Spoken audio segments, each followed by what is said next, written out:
Hello everyone, তো গতকাল আমরা গেছিলাম কৃষ্ণনগরে সেনকো গোল্ডস অ্যান্ড ডায়মন্ডসে।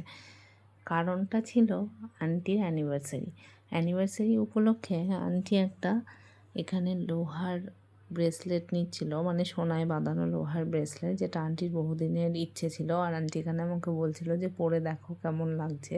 তো এটা পরে দেখেছিলাম এবং এটাই আন্টি ফাইনাল করেছিল, আন্টির এটাই পছন্দ হয়েছিল। তোমরা জানিও জিনিসটা কেমন লাগছে। আমার তো সিম্পলের ওপরে বেশ পছন্দ। তো তারপর এটাই ফাইনাল করে নেওয়া হয়েছিল এবং এটার জন্য পেমেন্ট করতে গিয়ে একটু সমস্যা হচ্ছিল, কিন্তু তবুও ফাইনালি পেমেন্টটা হয়েছিল, কারণ সোনার রেট ভীষণভাবেই হাই হচ্ছে। তো আমরা কোনোভাবেই রিস্ক নিইনি। আর এটা সম্পর্কে বলতে গিয়ে একটা কথা বলি, এখানে এই জিনিসটা বানানোর পেছনে আন্টির অনেকটাই কন্ট্রিবিউশন ছিল, কারণ আন্টি বিয়ের পর থেকে অনেক টাকা সঞ্চয় করে করে এই জিনিসটা ফাইনালি কিনেছিল।